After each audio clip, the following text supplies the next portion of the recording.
আসসালামু আলাইকুম। Hi my lovely viewers, welcome back to Jerin's family kitchen. আজ আমি আবারও চলে এসেছি নতুন আরেকটি ভিডিও নিয়ে। আশা করি সবাই ভালো আছেন। আলহামদুলিল্লাহ আমিও ভালো আছি। দেখতে দেখতে রোজাগুলি শেষ হয়ে যাচ্ছে, আমাদের রহমত বরকত এবং নাজাতের দিনগুলো শেষ হয়ে যাচ্ছে। ও মনে হয় অতি তাড়াতাড়ি শেষ হয়ে গেল। একদম চারিদিকে ঈদের আমেজ সবাই। এখন আমি একটু টায়ার্ড হয়ে গিয়েছি লাস্টের দিকে। আজ আমি কোরআন খতম দিলাম, আপনারা দোয়া করবেন। আজকে আমি একটা রেসিপি দেখাবো আপনাদের সাথে, জাস্ট বুকটি পাকোড়া কীভাবে করেছি ওটাই আপনার সাথে শেয়ার করব। এই জন্য আমি চুলায় একটি সসপ্যান বসিয়ে দিয়ে পর্যাপ্ত পরিমাণ পানি দিয়ে লবণ দিয়ে দিয়েছি। এটা উত্তপ্ত হয়ে গেলে জাস্ট বয়েল আসলে আমি জাস্ট এরকম ওই যে বুকরিগুলো কেটে রেখেছি, এভাবে বুকরিগুলো কেটে একটু বয়েল করে নেব জাস্ট অল্প আর কি। আপনারা বেশি বয়েল করতে যাবেন না, তাহলে বেশি নরম হয়ে যাবে। আমি জাস্ট 1 মিনিটের মতো ভাপ দিয়ে নিয়েছি, তাহলে কি ব্রোকলির গ্রানটা থাকে না, ভালোই লাগে খেতে। তাই আমি এটা আর কি আপনাদের সাথে আজকে শেয়ার করব কিভাবে করেছি।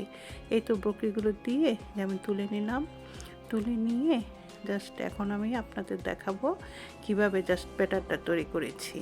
সেজন্য আমি নিয়েছি জাস্ট এখানে 2 কাপ বেসন নিয়ে এখানে নিয়েছি মরিচ আপনার হাফ চামচ, হলুদ হাফ চামচ, ধনিয়ার গুঁড়ো হাফ চামচ, আর লবণ আপনার স্বাদ মতো। আর একটু দিয়ে দিলাম আদা রসুনের পেস্ট জাস্ট 1 চামচ। আর একটু দিয়ে দিলাম বেকিং সোডাটা জাস্ট অল্প পরিমাণ, জাস্ট 4 ভাগের 1 ভাগ দিয়ে এটা আমি এখন মিশিয়ে নেব আর কি। মিশিয়ে নেব, এই যে দেখতে পাচ্ছেন আমি একটা হ্যান্ড হুইক দিয়ে মিশাচ্ছি। আর আপনার অল্প পানি দিয়ে ব্যাটারটা তৈরি করে নেব। জাস্ট একবার পানি দিলে একটু পাতলা হয়ে যাওয়ার সম্ভাবনা থাকে, তাই একটু অল্প পরিমাণে পানি দিলে আপনার ব্যাটারটা সুন্দর হয়।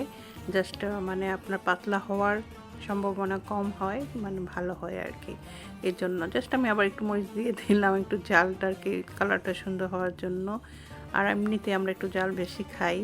তারপরে যে আমি পানি দিয়ে যে ব্যাটারটা তৈরি করে ফেলেছি, দেখতে পাচ্ছেন ব্যাটারের ঘনত্বটা কেমন হবে। জাস্ট আপনার আমি একটা আঙ্গুল তুলে নিলে আঙ্গুলের গায়ে যদি লেগে থাকে তাহলে বুঝে নিতে হবে আপনার ব্যাটারটা সুন্দর হয়েছে। আমার ব্যাটারটা হয়ে গেল। এখন আমি চুলায় তেল বসিয়ে দিয়েছি। তেলটা গরম হয়ে আসলে আমি এখানে দিয়ে দিলাম একটা করে জাস্ট আপনার ব্রকলি পিস ও বেসনের সাথে মিশিয়ে দিয়ে দিচ্ছি। আমি হাত দিয়ে দিচ্ছি, আপনারা চামচ দিয়ে দিতে পারেন। আমি জাস্ট আমার হাতে আমি স্বাচ্ছন্দ্য বোধ করি, তাই আমি হাত দিয়ে দিচ্ছি। কিন্তু চামচ দিয়ে দিলে কি সুন্দর হয়, বেশি দেখতে ভালো লাগে। জাস্ট আমি এভাবে একটা করে দিয়ে দিচ্ছি, দিয়ে এটা আমি ভেজে নেব। এই তো দেখতে দেখতে চলে গেল, জাস্ট পিসটা রোজা হয়ে গেল। আসলে অনেক তাড়াতাড়ি চলে যাচ্ছে। সবে কদর কি শুধু রমজানের 27 রাতের জন্য নির্দিষ্ট?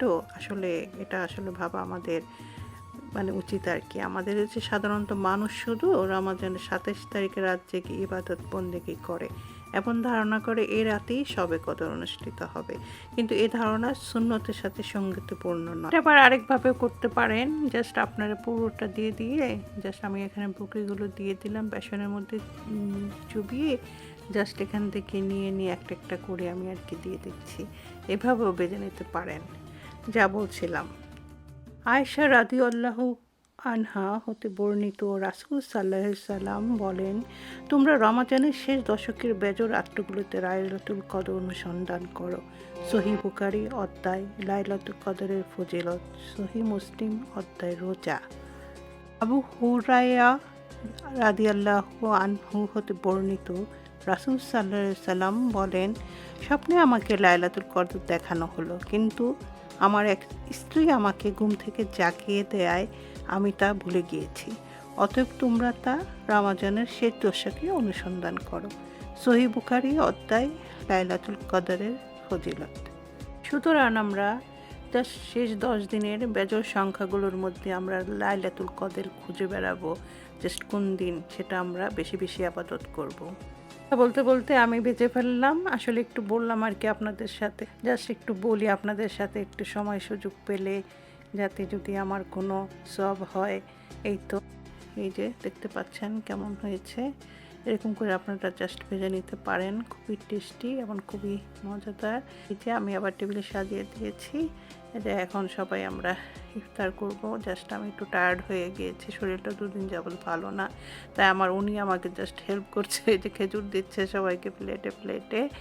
এই তো, যদি ভালো লাগে আজকের ভিডিওটি তবে অবশ্যই subscribe to my channel please. আমার জন্য দোয়া করবেন, ভালো থাকবেন। আল্লাহ হাফেজ।